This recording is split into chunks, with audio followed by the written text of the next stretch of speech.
नहीं बैठूंगा भाई, बहुत खतरनाक पढ़ूंगा आज मैं। आ गया एक कुत्ता, ये आने से ना कभी पढ़ ही नहीं सकता मैं।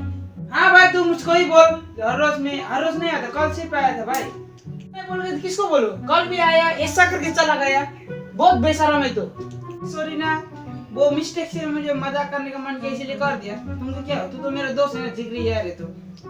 बैठो, तुम्हारा क्या काम है ऐसा?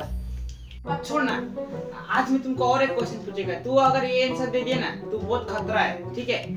भाई पूछ ना पूछ, मैं बहुत इंटेलिजेंट मैन हूँ। तुम्हें क्वेश्चन, एक का नाम था पता है, एक का नाम था नहीं पता। पता दुकान चीज लेने गया तो घर में कौन बचा? कौन बचा? नहीं पता।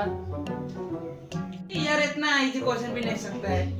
अरे भाई पता है, चीज लेने गए ना, घर में कौन बचा ये बोल रहा है। नहीं पता है, और कौन है? यार इतना भी नहीं पता है तुम्हें। थू।